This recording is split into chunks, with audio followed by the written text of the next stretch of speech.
Some thoughts here. I don't have any hate on any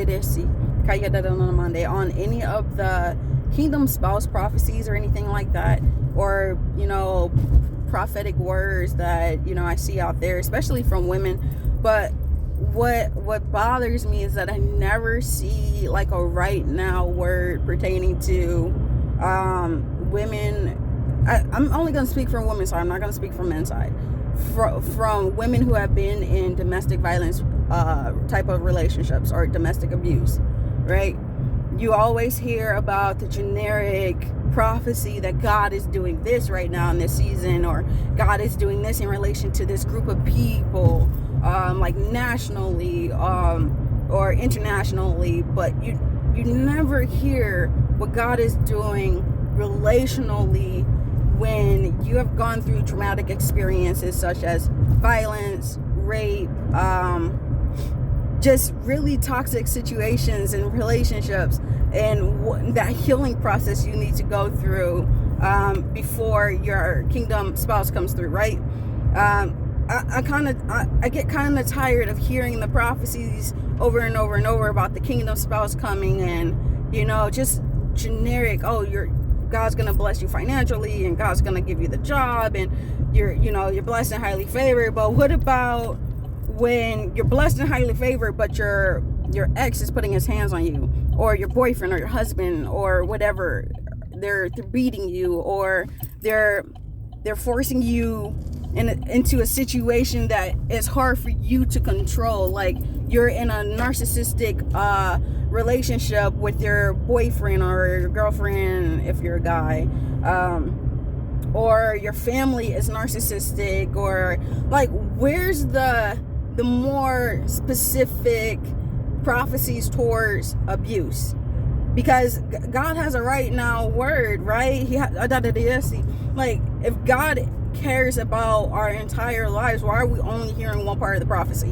Why are we only getting like 15% or 5%, 25% of the prophecy, the download of what God is doing right now in our lives? Why are we not talking about the sex trafficking issues that we ourselves may be in, or our family or our friends may be in, or whatever it is? Like, where's that prophecy? Well, the right now word about this is God is speaking to someone who's been struggling financially right now, or because you've been held up in some toxic relationship where the guy is draining your pocket, right? Because I've been in that situation, because we have such good hearts that we want to be there for the person we're with, but somehow they're draining us, but we're still trying to live that godly life, that up life, right? Trying to get our life back on track, but sometimes it's too difficult to separate from that toxic relationship. Where's the right now word that God's gonna break it? That God is dealing with the toxic stronghold, that you're begging God, like, God, if this is your will for me, that if it's not your will for me, what is the answer? Someone tell me, what is the prophecy? Because I sat up in a relationship asking and begging God to come through for me. But it took me getting my ass beat first, right? I had to end up with a black eye, before God came through, because I was like hearing the voice of the Lord, but then also having mixture in my ear, because it's like you want to be a good girlfriend, or you want to be a good person, and you want to give people the benefit of the doubt, but sometimes you just don't have enough of the right voices in your ear telling you to let that relationship go, let that person go, or to help you see more clearly or more accurately. And sometimes God may be saying, stick through it, because I got something else for you. I'm not saying God wants you to get your ass beat. No, that's not at all, because I definitely put hands back if someone's going to put their hands on me. But what I'm saying is, that's a real relationship that I struggled through. And I would leave, and then I would hear the voice of the Lord tell me to fix something, or like give that person a hug, or whatever it was. The Lord was still leading me and guiding my feet. But people would say God would never lead you into a relationship like that. God would never. But like, when I got into that relationship, I was very much broken and confused. So in my brokenness and confusion, I don't fully know if God led me into that relationship, but while I was in the relationship, God was leading me. So so that maybe I suffer less harm than what I would have ended up. Because honestly, being with the last guy I was with, I would have ended up dead, like faithfully. One of us was going to end up dead. That's where that situation was leading to, because he has such a spirit of anger and rage or wrath, whatever it was on him, of violence, that I was going to end up dead in that situation, to the point to where I needed to look at legally filing a PPO, which I'm working on that petition right now. I'm waiting to hear back from the courts about it.